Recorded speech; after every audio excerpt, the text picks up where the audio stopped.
નમસ્તે મિત્રો, અમારી ચેનલમાં તમારું સ્વાગત છે। આજે આપણે બનાવીશું મેથીના થેપલા, ઢેબરા જે કહીએ। તો એના માટે મેં મેથી લઈ લીધી છે, થોડી મેથી લઈ લીધી છે, લીલા મરચાં, લસણ અને આ ઘઉંનો લોટ છે અને જાર અને બાજરીનો બંને મિક્સ છે લોટ। અને હવે આપણે ઢેબરા બનાવવાનું સ્ટાર્ટ કરીશું। છે તો એમાં આ 1 કપ જેટલો ઘઉંનો લોટ અને આપણે આ જાર અને બાજરીનો બંને મિક્સ છે। તો હવે આપણે એમાં મસાલા કરી દઈશું। મરચું 2 ચમચી જેટલું અને હળદરનું થોડું પ્રમાણ આપણે આમાં વધારે રાખીશું અને ધાણા જીરું પાવડર અને મીઠું સ્વાદ પ્રમાણે અને આપણે અજમો નાખીશું। મસળીને આપણે અજમો નાખી દઈશું અને 2 ચમચી જેટલું તેલ રેડીશું। આપણે લસણ અને મરચાંને ખાંડી લઈશું ખાયણીમાં। આપણે લસણ અને મરચાંની પેસ્ટ તૈયાર થઈ ગઈ છે। તો આપણે અંદર હવે બધું મસળી લેશું। તમે ખાંડ નાખતા હોય તો તમે નાખી શકો છો ખાંડ। બસ બધું એકદમ પહેલાં મિક્સ કરી લેશું અને પછી આપણે એનો લોટ બાંધીએ। થોડું પાણી નાખીને લોટ બાંધવાનો છે। થોડું સાઈડોમાં પાણી નાખીને આપણે લોટને બાંધીશું અને સારો એવો મસળવાનો પણ છે।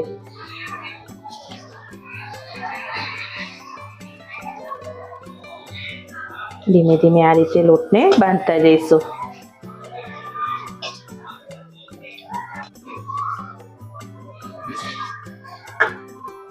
તો આપણે ધીમે ધીમે બધા લોટને મિક્સ કરતા જઈશું અને ભેગો પણ કરતા જઈશું લોટને થોડો કરીને।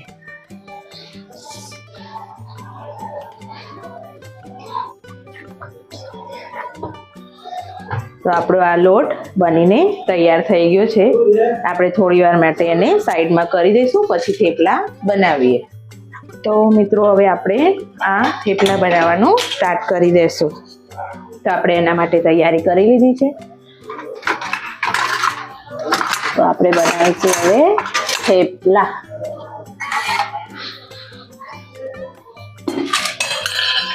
ગુજરાતીના ફેમસ એવા થેપલા બનાવીશું। ગુજરાતી જ્યાં હોય ત્યાં થેપલા તો હોય જ, એટલે આપણે એવા હવે થેપલા બનાવીશું।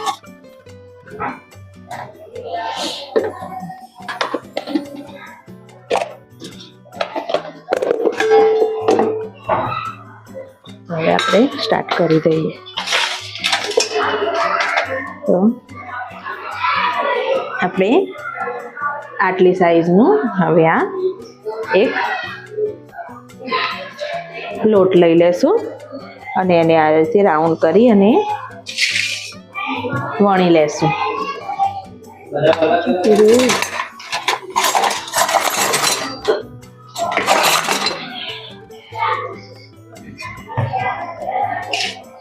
ધીમે ધીમે કરીને વણીશું। આમાં જાર અને બાજરીનું પ્રમાણ થોડું વધારે છે મારે, એટલે ધીમે ધીમે વણવા પડે। આ રીતે હું થીક સાઈઝ થોડી રાખું છું, એકદમ પતલા નથી કરી દેતી। એક થાય ત્યાં સુધી આપણે બીજાની તૈયારી પણ કરી જ લેશું જોડે જોડે।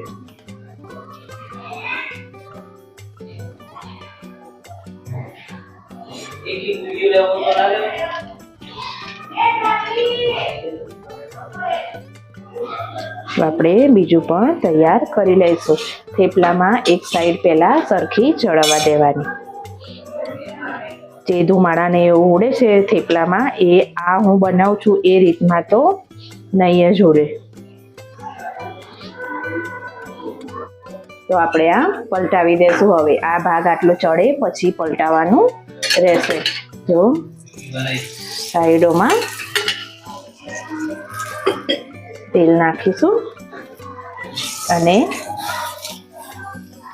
ગેસ થોડો પાછો ધીમો કરી દઈશું. આપણી એકદમ તવી ગરમ થઈ ગઈ છે એટલે ધુમાડો થોડો નીકળે છે, પછી નહીં પેલો એ થાય. એક સાઈડથી થોડું ચડવા દેશું આપણે.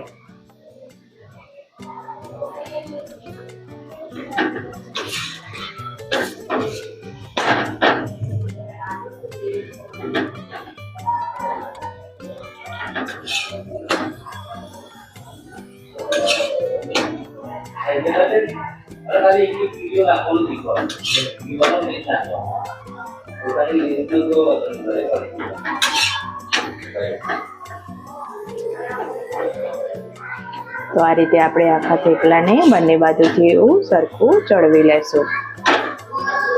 તો આપણા થેપલા તૈયાર થઈ ગયા છે. તો આ રીતે બધા આપણે વણીને એવા મસ્ત રીતે કરી દઈશું. તો મિત્રો તમે આ જો એકદમ મસ્ત એવા આપણા થેપલા તૈયાર થઈ ગયા છે. તો આપણે આને ગાર્નિશ કરી લેશું ડીશમાં. તો આ જો આપણા થેપલા તૈયાર છે. તો મિત્રો તમને આ વિડીયો ગમે તો લાઈક કરજો, શેર કરજો, સબસ્ક્રાઈબ કરજો. Thank you.